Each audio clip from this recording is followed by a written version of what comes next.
എന്തിനെയാണോ നമ്മൾ ഭയക്കുന്നത് അതിനെതിരെ തന്നെ നമ്മൾ പ്രവർത്തിച്ചു തുടങ്ങണം. കാരണം ചിന്തയിലൂടെയല്ല, പ്രവൃത്തിയിലൂടെയാണ് ആത്മവിശ്വാസവും ധൈര്യവും വളർന്നു വരുന്നത്. ദേഷ്യത്തിലായിരിക്കുമ്പോൾ ഉയർന്ന ശബ്ദത്തിൽ സംസാരിക്കാൻ ആത്മബലത്തിന്റെ ആവശ്യമില്ല. എന്നാൽ ദേഷ്യം വരുമ്പോൾ നിശബ്ദരായിരിക്കുവാൻ ആത്മബലമുള്ളവർക്ക് മാത്രമേ സാധിക്കൂ. ആത്മവിശ്വാസത്തോടെ ഓട്ടം ആരംഭിച്ചാൽ ലക്ഷ്യത്തിലെത്തുന്നതിന് മുന്നേ നിങ്ങൾ വിജയിച്ചു കഴിഞ്ഞു. ആത്മവിശ്വാസമില്ലെങ്കിൽ കുറഞ്ഞത് 2 തവണ തോൽക്കേണ്ടി വരും. നല്ല നിമിഷങ്ങൾക്ക് വേണ്ടി കാത്തു നിൽക്കരുത്. പകരം നമുക്ക് ലഭിക്കാവുന്ന ഓരോ നിമിഷത്തെയും നല്ലതാക്കി മാറ്റണം. അവിടെയാണ് നമ്മുടെ വിജയം. മറ്റുള്ളവർ നിങ്ങളെ ഏത് രീതിയിൽ പരിഗണിക്കപ്പെടണം എന്ന് നിങ്ങൾ ആഗ്രഹിക്കുന്നുവോ എങ്കിൽ അതുപോലെ നിങ്ങൾ മറ്റുള്ളവരോടും പെരുമാറുക. നല്ലത് മാത്രം ചിന്തിക്കുവാൻ ശീലിക്കുക. എന്നാൽ മനസ്സ് നന്നാകും. മനസ്സ് നന്നായാൽ പ്രവൃത്തിയും, അങ്ങനെ വ്യക്തിയും നന്നാവും. വ്യക്തി നന്നായാൽ കുടുംബവും, കുടുംബം നന്നായാൽ സമൂഹവും നന്നാവും.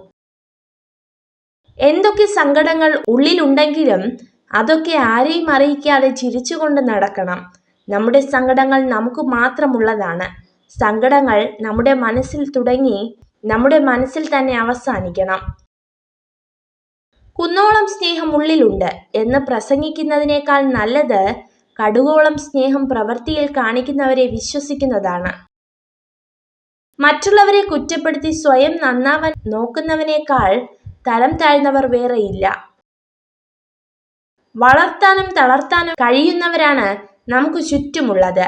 വളരുമ്പോൾ അമിതമായി അഹങ്കരിക്കരുത്. തളരുമ്പോൾ പിൻവാങ്ങുകയുമരുത്. നമ്മളെ ക്ഷമിക്കാൻ പഠിപ്പിക്കുന്ന ചിലരുണ്ട്. എത്രയൊക്കെ ദേഷ്യത്തോടെ സംസാരിച്ചാലും നമ്മളോട് ഒത്തിരി സ്നേഹത്തോടെ സംസാരിക്കുന്നവർ. അവർക്ക് ദേഷ്യം വരാഞ്ഞിട്ടല്ല, അവരുടെ ദേഷ്യത്തിന് പോലും നമ്മളോട് അത്രയും സ്നേഹമാണ്. മറ്റുള്ളവരെ പോലെ ആവുക എന്നതല്ല, ഞാൻ എങ്ങനെയാണോ അതിൽ നിന്നും കുറെ കൂടി മെച്ചപ്പെടുക എന്നതാണ് നമ്മുടെ ലക്ഷ്യമാവേണ്ടത്. നിങ്ങൾ ജീവിതത്തിലെ ഒരു ദിവസത്തെയും വെറുക്കരുത്. നല്ല ദിവസങ്ങൾ സന്തോഷം തരുന്നു. മോശം ദിവസങ്ങൾ പുതിയ തിരിച്ചറിവുകൾ നൽകുന്നു.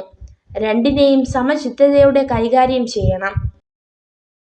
ഉറങ്ങുന്നതിന് മുൻപ് നിങ്ങളുടെ മനസ്സിലേക്ക് വരുന്ന അവസാനത്തെ സ്ത്രീയാണ് നിങ്ങളുടെ വിഷമത്തിന്റെ അല്ലെങ്കിൽ സന്തോഷത്തിന്റെ കാരണം. നമുക്ക് വിജയിക്കണമെങ്കിൽ നമ്മെ ഒറ്റപ്പെടുത്തുന്ന, കുറ്റപ്പെടുത്തുന്ന, മുറിവേൽപ്പിക്കുന്ന, കളിയാക്കുന്ന കുറച്ചാളുകളെങ്കിലും നമുക്ക് ചുറ്റുമുണ്ടാകണം. നിങ്ങൾ ഈ വീഡിയോ കണ്ടതിന് നന്ദി. ഇതുപോലുള്ള കൂടുതൽ വീഡിയോകൾക്കായി ചാനൽ സബ്സ്ക്രൈബ് ചെയ്യൂ.